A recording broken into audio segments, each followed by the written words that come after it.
I'm DeMarcus Childress, the Lennox Product Service Coordinator.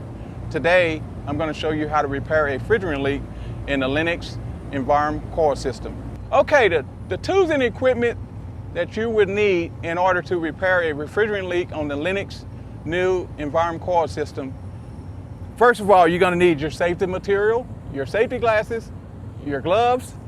Then moving on, you're going to need the aluminum flux, a number 2 torch tip, a wire brush, needle nose pliers, regular pliers, sheet metal strips, R410A refrigerant gauges, aluminum tape, portable torch kit, nitrogen, vacuum pump, R410A portable recovery machine, R410A refrigerant, and a R410A filter dryer. The first step you want to do is to ensure that the unit is turned off. So you turn it off at the disconnect using the lockout and tagout procedure. After you do that, you get your refrigerant gauges, which is your R410A refrigerant gauges, and install them on the suction and discharge line of the unit. Locate the damaged area and verify the leak site using industry standard leak detection practices. Once you turn the unit off and installed your refrigerant gauges, you want to ensure that all the refrigerant is out of the unit by using the recovery machine. Depending upon the location of the leak, you might have to remove fins. You might not have to remove fins in order to repair this leak. Keep in mind, if there's a leak at the manifold, do not attempt repair. Using long needle nose pliers, you want to remove the fins above the damaged area and below the damaged area, not to exceed 1 inch. So you just remove the fins, working the needle nose pliers side by side, side to side.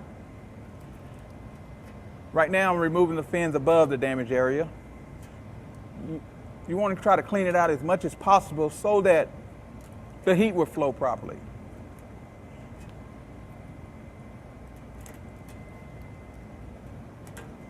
Constantly removing fins, working the side-by-side motion.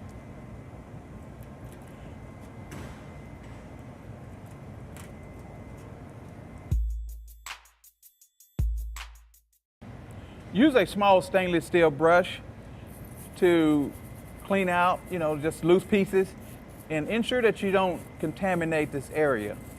So you just go side to side, getting all the loose fins out of there before you tend to braze. This step is optional, depending on the brazing experience of the technician making the repair. Using sheet metal pieces, you want to shield around the area so that heat will not damage the rest of the coil.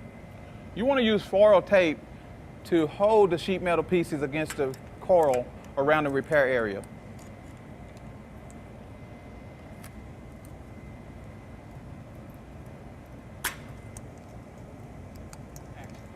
This is what it would look like after you're finished.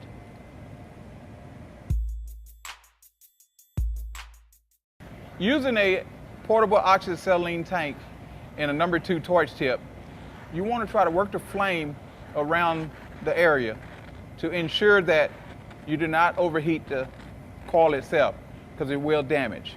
So you just got to keep the flame moving. That's why we suggest using a number 2 torch tip. So you zero in on the area. As it heats up, it takes a little while, so you just want to keep the flame moving.